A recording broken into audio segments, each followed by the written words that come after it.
or welcome back to my channel. I'm Robin, and today we're gonna discover some things together. So do you ever have like an author that you've read from, maybe once, maybe twice, and you're just like, this is the author for me, I love it, and then you decide that they're an auto-buy author? Or is that just me? Because I have done that with Silvia Moreno Garcia. Here's the thing. I read Certain Dark Things, and then I also read The Beautiful Ones. And I loved both of those books. I loved them so much. The Beautiful Ones, I think about it all the time. It's like a telenovela, but like in a book with a little bit of fantastical elements. And Certain Dark Things was the first vampire book that I have ever liked. I do not like vampires. Vampires, werewolves, shapeshifters. It's not my jam. I don't like it. That being said, once I read those two, I was like, you know what? I think that Silvia Moreno Garcia is the one for me. The fact that she writes historical fiction with fantastical elements, and like she writes from so many different genres, that I was just like, surely there's got to be one that I'm just gonna love, if not all of them. And then I went about securing all of the books. So before I read any of her works, I already had Gods of Jade and Shadow. And then people had been talking about Mexican Gothic so much that I was like, I need to read them both. And so, you know what? I decided I have so many of her books that I need to put a real dent in it. And I need to find out, do I really love her as much as I think I do? For this video, this is what I'm going to be reading. Gods of Jade and Shadow. This was the first of her books that was ever on my radar and had me interested. I'm also going to be reading my most recent purchase of hers, which is This Strange Way of Dying, which is a collection of short stories. Because I feel like you get a really good sense of an author's writing when they have like short story collections, right? Because you get a little bit of everything from them. Now, you may not enjoy every single story in the collection, but you may find some that you really resonate with and make you feel like, I like this writing. And then I have an arc from NetGalley of her next project, Silver Nitrate, which is coming out in July. Don't ask me what it's about. Don't ask me what any of these books are about. You know that if I haven't read a book by now, I don't read the synopsis. I just go in it based on what somebody has said, what I've heard about it from someplace. If I saw it and I thought the cover was cool, that's how I pick books. So do I know what it's about? Nope. I'm actually going to start reading Gods of Jade and Shadow. And at the end of this, we shall see if she is the one for me. I hope so, because I've got all these books. So, had a self-coffee date. Got a coffee stain. Mind your business. Don't focus on it. It's for me, not you. Anyway, I went and I read a little, and then I went to Trader Joe's, and I got myself some pretty little flowers and snacks. Anyway, I got to the halfway point of Gods of Jade and Shadow. And it's so interesting because that was the one that I was most drawn to, that made me feel like, oh, let me give her work a try. Obviously, I didn't read it until now. That was the first thing that got me interested in her stuff. Now, had that been my first Silvia Moreno Garcia, I don't know that I would have felt compelled to read other things.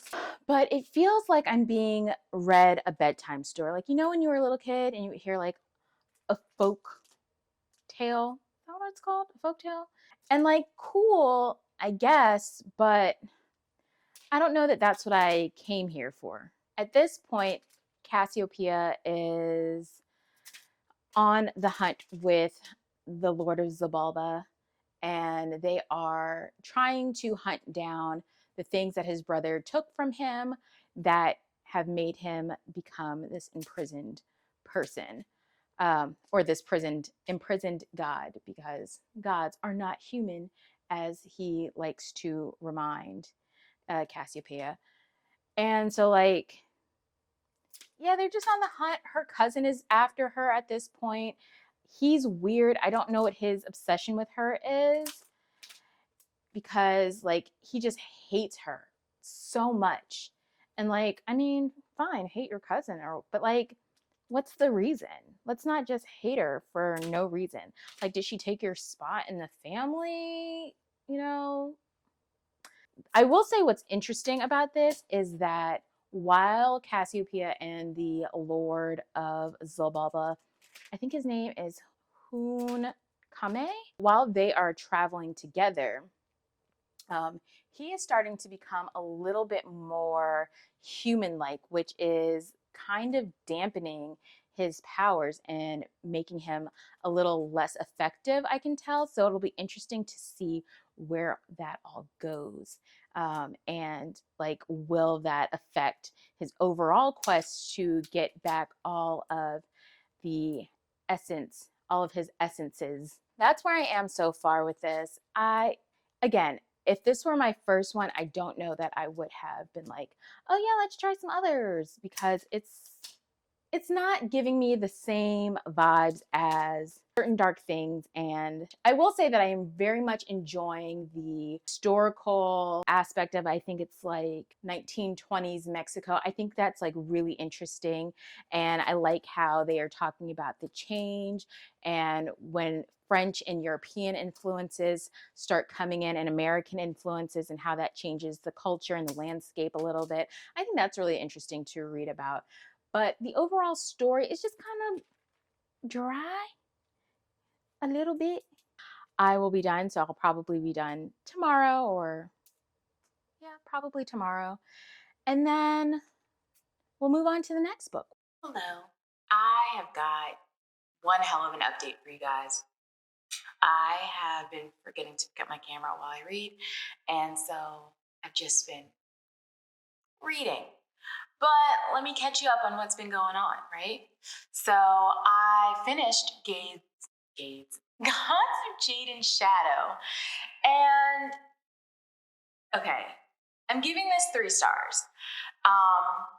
Not the worst thing I've read, not the best thing I've read, but I will say, if this was my first Silvia Moreno Garcia, I may not have been inclined to read more of her stuff. It was a fine story overall. I wasn't connected to any of the characters. I wasn't really connected to the overall plot of what was happening, which was that Cassiopeia was living not a great life. Her family was kind of treating her like the Cinderella of her family, and especially her cousin Martine, who was just a dick all the time. I'm still not sure why, and I finished the book. All she wants is just to be away from them. One day she goes and opens a chest in her grandfather's room that he's told her not to touch. She releases a god that has been trapped in this trunk for many years. He was tricked into the trunk by her grandfather and the god's twin brother, who wanted to become the god of the underworld. Hunkame was the god of death, and he commands Cassiopeia that she has to go on this journey with him so that he can collect the parts of his body or soul or whatever that are missing to make him whole, so that he can compete against his brother to get his throne back. And so Cassiopeia is like, well, I guess I gotta go because a god told me I had to. And it sounds so interesting. It sounds like you're geared up for a great grand adventure. And so they're going to all of these different places to collect the different parts of Hunkame and trying to make him whole. All the while, the longer they are with each other, he is feeding off of her spirit and growing stronger, but she is growing weaker. But also, while he's feeding off of her spirit, he is becoming more human and less godlike, which is also a problem. So they're trying to get this done quickly, right? Because Cassiopeia wants to live. Hunkame doesn't want to be a human. He also wants to defeat his brother. So they got to get this done. And so they go on this journey. They try to collect the pieces. And over time, they start to grow closer to each other. And that's really what happens. I didn't have a terrible time. I didn't have a fantastic time. Like I said, I didn't connect with much of anything. I just felt like I was reading to read. I don't know if this makes any sense, but that's how it was. I don't know. It was a little lackluster to me, and so it wasn't giving me a whole lot. Based on book one, she would not have been an autobiography. Then I read This Strange Way of Dying, which is her short story collection. I didn't even film this at all because it was so short. I think it's like 120 something pages, 200 pages. And so I was just kind of flying by with this. This one I feel like was a better representation of her works in a way. Here's my thing with short story collections. It's very rare that you're going to find all of them to be a hit. So you're going to have some hits, you're going to have some misses. And that's what I found. I started it and I wasn't exactly sure what I was going to be getting from her because she writes from so many different genres. And so some of them I really liked. Some of them I was just like, listen, lady, I need you to hold my hand and walk me through this because I don't know what this is. Like, what is the point of this? Because I don't know. But I overall enjoyed it. I gave this a 3.5. We have a little bit of vampires. We have a little bit of ghost story. We have a little bit of the fantastical, the enchanted. It's a mix. The one thing that is common is that she really knows how to create atmosphere to make you feel like some kind of way, which kind of bit me in the ass a little bit because there were times where she set it up and I thought it was going to be super spooky and then it just ended on like a cliffhanger or a very underwhelming note, and I just was like, I was prepared to be scared, and then it was just like, and then we disappeared, and I was just like, what? Okay. Again, short story collections are hit or misses. Not everyone's going to be a hit in the collection, but I will say I enjoyed this a lot more. Had I read this one first, I would have been curious about her other works because it gave me a taste of what she could do and what I might enjoy. But this does not necessarily make her an auto-buy author yet. I have my last book, which is Silver Nitrate. I'm hoping that I am wowed, that after this, I'm just like, you know what? I was right. I do love Silvia Moreno Garcia's works. And she is an autobiography author. Will I love everything that she writes? No, but will I enjoy the majority of the things that she writes? Potentially, there's room for that. I have a hair appointment, so I'm probably going to take my Kindle with me and get started on some reading, and that'll be that. Hello. So I am here with an update, my first update for Silver Nitrate. I am about 50% of the way into it, and I'm having a good time. I was really, really worried that this was going to go disastrously. After Gods of Jade and Shadow and This Strange Way of Dying, this is a pleasant surprise. I'm having such a good time with it. So what we have so far in Silver Nitrate is there are these two friends, Montserrat and Tristan. They're childhood friends, and they're in their 30s. Montserrat is a sound engineer, and she's very into horror films, and she has this long suffering crush on Tristan. Tristan, on the other hand, is an actor who's very charming. He's handsome. He's kind of more of like a chicken shit and scared of all the things. And he's kind of stuck with Montserrat because she's kind of fearless and has always protected him and stood up for him even when like they were younger. Because of that crush that she has, like he always just keeps coming back to her as like a comfort friend whenever he's in between relationships. You have them, they have this long standing friendship and their love for horror films. Well, Montserrat's love for horror films, Tristan just watches because Montserrat loves to watch it. Anyway, there's this one film. It's called Behind the Yellow Door, Beyond the Yellow Door. And it is an infamous horror film in Mexico that had started to be made in the 1930s but was never finished. And there's rumored to be a curse surrounding that movie. And so Montserrat is like super interested in it.